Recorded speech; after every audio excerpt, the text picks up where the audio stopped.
Hello dear students, इस video में हम करेंगे क्लास 12 का चैप्टर 1 द लास्ट लेसन का long question.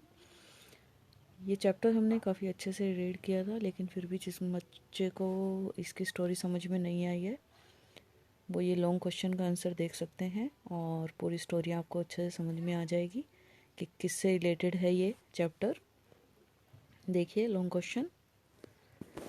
This story had been written by Alphonse Daudet. Alphonse Daudet जो हैं वो इस चैप्टर के राइटर हैं। He described the story of a student named French. French नाम के एक स्टूडेंट की and his teacher M Hamel. उसके टीचर का नाम था मिस्टर एम हैमल। उन दोनों की स्टोरी है ये उन दिनों की बात है जब फ्रांस पर पर्शियन आर्मी ने अटैक किया था, जिसमें पर्शियन आर्मी जो है वो जीत गई थी और फ्रांस जो है वो हार गया था। और उसके दो डिस्ट्रिक्ट अल्सेस एंड लॉरेन जो है वो पर्शियन सोल्जर के हाथों में चले गए थे, यानी कि उनके ऊपर पर्शियन आर्मी का अधिकार हो गया था। उनके इस अधिकार का अल्सेस और लॉरेन के स्कूलों पर क्या इफ़ेक्ट पड़ा, क्या प्रभाव पड़ा, वो सारा इस चैप्टर के अंदर बताया गया है। तो जो स्टूडेंट है वो हमारा फ्रेंच है, उसके teacher Mister M Hamel. He taught French. He जो है वो मिस्टर हैमल के लिए आया है, जो कि फ्रेंच लैंग्वेज फ्रांस के डिस्ट्रिक्ट में पढ़ाते थे। तो ये तीन वर्ड आपने ध्यान रखने हैं, फ्रेंच, फ्रेंच और फ्रांस। फ्रेंच जो है वो लैंग्वेज के लिए यूज़ होगा, फ्रेंच स्टूडेंट का नाम है और फ्रांस जो है वो कंट्री के लिए यूज़ होगा। But France had been captured by Persian army. Persian army के द्वारा पकड़ा गया था फ्रांस पर, यानी कि पर्शियन आर्मी का कब्जा हो गया था। The new government disallowed the teaching of French language.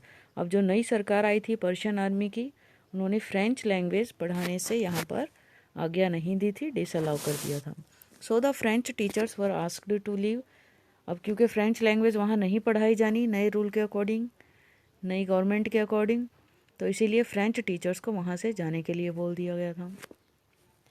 One day French became late for school. एक दिन स्कूल के लिए लेट हो जाता है। ही अफ्रेड, वो डरा हुआ था, that the teacher would scold him, कि टीचर उसे डांटेंगे, and ask question on participle, और पार्टिसिपल्स पर क्वेश्चन भी करेंगे। French was a weak student. एक कमज़ोर विद्यार्थी था, ज़्यादा पढ़ाई में अच्छा नहीं था। He did not know a word about participles. Participles के बारे में एक शब्द ही नहीं जानता था, एक शब्द भी उसे पार्टिसिपल्स का नहीं पता था। So he always thought of running away and spending the day out of the class. इसीलिए वो हमेशा वहाँ से भाग जाने के बारे में और अपना जो दिन है वो क्लास के बाहर बिताने के लिए सोचता रहता था।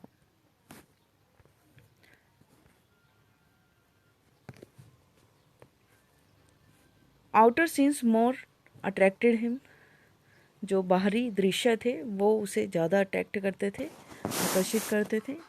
ऑन दैट डे, जिस दिन वो लेट हुआ था उस दिन, when French reached at school, जब वो स्कूल पहुंचा, he became surprise to see, ये देखकर वो हैरान हो गया, that the school was as quite as Sunday morning. जिस तरह संडे की सुबह शांति होती है स्कूल में, उसी तरह उस दिन भी शांति थी चारों तरफ। There were no usual noises, जैसे आमतौर पर वहाँ आवाज़ें होती थी वैसी आवाज़ें उस दिन स्कूल में नहीं थी। Mister हैमल was in his best dress, अपने सबसे बेस्ट ड्रेस में थे, जो कि ग्रीन कोट था, फ्रिल्ड शर्ट वो डालते थे, हैट डालते थे। उस ड्रेस में वो उस दिन नज़र आए, जो कि which he wore only on inspection and prize days, जो कि वो सिर्फ कोई जांच निरीक्षण करने आता था स्कूल में उस दिन डालते थे, या फिर कोई प्राइज डे होता था उस दिन वो ड्रेस वो डालते थे। The village people were also sitting there. जो गांव के लोग थे वो भी वहाँ पर थे। Farmer mayor, farmer post master, old hosier, इस तरह से लेसन के अंदर डिस्क्रिप्शन दिया गया है कि कौन कौन वहाँ पर उपस्थित थे, प्रेजेंट थे। एंड मिस्टर हैमल टोल्ड देम, और मिस्टर हैमल उन्हें बताते हैं, the order which came from Berlin, जो ऑर्डर बर्लिन से आया था उसके बारे में। बर्लिन का बी कैपिटल लिखना है यहाँ पर, बी बर्लिन के लिए आया है, नेम है ये। He told that now German would be taught in the schools of Alsace and Lorraine. अब ये 2 डिस्ट्रिक्ट हैं फ्रांस के जहाँ पर अब जर्मन लैंग्वेज पढ़ाई जानी थी। तो उसी ऑर्डर के बारे में जो कि बर्लिन से आया था मिस्टर हैमल ने सभी को बताया। So that he gave